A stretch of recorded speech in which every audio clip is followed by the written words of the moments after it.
Hello, everybody. Welcome to Tonka Talks, the podcast where we dive deep into the most chilling, mysterious, and baffling true crime stories. I'm your host, Tonka, and each week we'll unravel the details behind some of the most notorious criminal cases, examining the events, the people involved, and the lasting impact they've had on society. Whether it's unsolved mysteries, shocking twists, or the dark truths hidden behind closed doors, this is where crime meets conversation. Today I'm joined with my sister Jelena. Jelena, say hi. Hi everyone! So grab a seat, get comfortable, and join me as we venture into the world of true crime one case at a time. This is Tonka Talks. Let's begin. Let me take you back to 1993, to a place just outside of Waco, Texas. There, in a compound known as the Branch Davidian compound, something was unfolding that would become one of the most controversial and tragic moments in American law enforcement history. What happened in Waco, Texas that year would spark debates about government power, law enforcement tactics, and the role of religious groups in society. This is the story of the Waco siege. Oh my god, that sounds so interesting. I can't wait to hear more about it. No, because this story is actually unbelievable. So, it all started with a religious group called the Branch Davidians, led by a man named David Koresh. Now, Koresh wasn't your average religious leader. He claimed to be the final prophet of the group and said he had special knowledge about the Bible.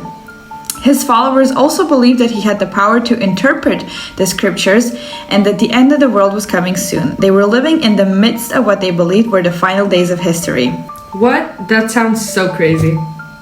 There were a lot of things about the Branch Davidians that caught the attention of the US government.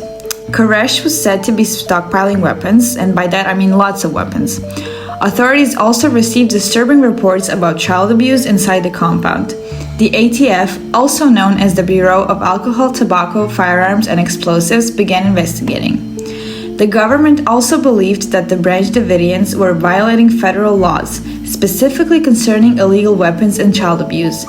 They launched an investigation, and by early 1993, the ATF had enough evidence to obtain a search warrant and prepare for a raid. Crazy. What happened after that? So, on the 28th of February 1993, the ATF attempted to execute that raid. They arrived with a team of heavily armed agents, but things quickly went wrong. A gun battle erupted between the ATF and the Branch Davidians, leaving 4 ATF agents dead and many others wounded. 6 Branch Davidians were also killed. The raid failed, and what followed was a standoff, one that would last for 51 days. That's such a long standoff and so many dead. After that, the FBI took over the situation. They surrounded the whole compound and negotiations began. The goal was actually to get Koresh and his followers to surrender peacefully, and at first things seemed to be progressing. Koresh agreed to speak to the negotiators, and there were some signs of cooperation. He also promised that he would surrender, but not just yet. He even claimed that he was working on writing a religious book and would turn himself in once it was finished. But as the days went on, the situation became more tense. The FBI began to employ more pressure, using loudspeakers to broadcast noise and messages. They were hoping to basically disrupt the people inside the compound. That's very sad how they disrupted their peace. I know, but listen to this. While all this was happening, inside the compound, life went on. Koresh remained in control, and the people inside, many of whom were families and children, were trapped in the standoff. The FBI's negotiators were trying to strike a balance between maintaining pressure and offering Koresh the chance to surrender. Oh, that doesn't sound so bad. It looks like they can figure this out. Actually, after weeks of no progress, the situation took a very dramatic turn. On the 19th of April 1993, the FBI decided to escalate the situation. They launched a final assault on the compound, using tanks and tear gas to break into the building.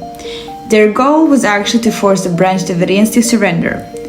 But something, unfortunately, went terribly wrong. A fire broke out inside the compound during the FBI's assault. It's still pretty unclear whether the fire was started by the Branch Davidians themselves or whether it was accidentally caused by the FBI's actions. Regardless, the fire consumed the entire building. Oh no, but did most of them at least make it out alive? Actually, not quite.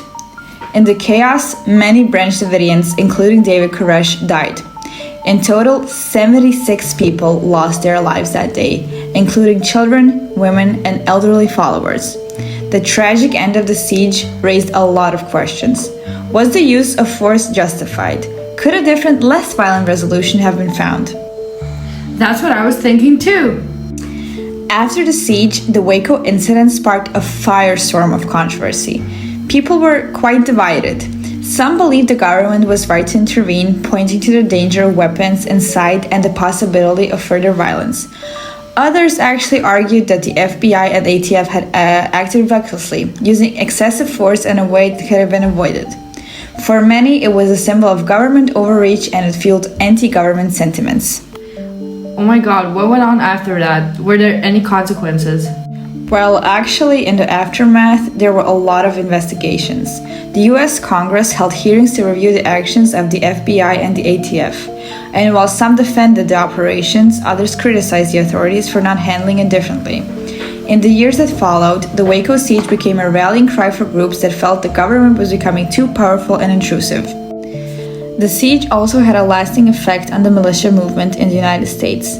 Many of these groups saw Waco as an example of the federal government abusing its power, and they began to mobilize in opposition to what they saw as government tyranny. Even today, Waco remains a controversial chapter in the US history. It's a tragic event that raised difficult questions about the balance between law enforcement and individual rights, the limits of government power, and the treatment of religious groups. But one thing is sure, the Waco siege left an incredible mark on American society, and its impact is still felt in discussions about government authority and public trust. Yeah, I definitely think the government overstepped here, and I think what they did was really messed up. Yeah, I agree with you. This story is actually insane. Okay, everybody, this is it for today's episode of Tonka Talks. Thank you for tuning in and joining me as we explored another gripping true crime story. Remember, the truth is out there, and we'll keep searching for it one story at a time. Until next time, stay safe, stay curious, and keep talking.